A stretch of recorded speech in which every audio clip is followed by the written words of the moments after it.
village where I was working, it's a village of Higaunun tribe where children and even adults are dying due to waterborne diseases.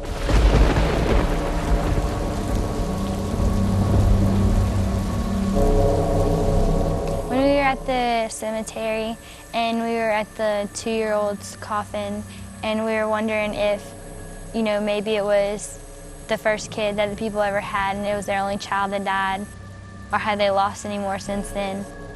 It was a real eye-opener because it's something that we're not used to culturally because it seems so easily preventable to us.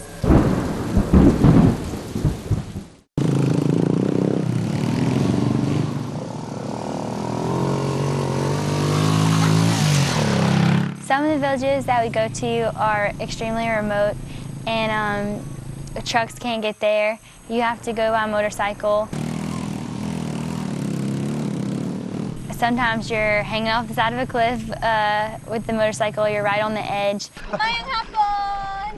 Or you have to cross over really big rivers. And then we get there and the people are so happy to see us. Yeah. Sometimes we've had a couple kids cry because they've never seen white people before and they're scared. But most of all, the people are just so thankful. They want to learn more about us. Seeing the love that the parents have on their faces when they hold their kids, it just makes us glad that these water filters are getting installed so that they won't have to go through the heartbreak that other families have gone through before them. Bahin sa imong gugma o bahin sa imong pulong nga nagsulti nga ikaw gyud ang buhing tubig. By visiting the villages and explaining about the water filters, it opens the doors for us to tell them why we're there, why we're bringing the filters. One of the favorite things for the Filipinos to always ask us is, where are you going, what are you doing here? And they want to know why we're in their country. So when we explain to them why we've brought the water filters, we also have an opportunity to explain the love of Christ. And that's why we're showing them love, is because He first loved us. The presence of those students, helping them, going to these villages, really exemplify God's love to them. They recognize that it's God's love for them through these students.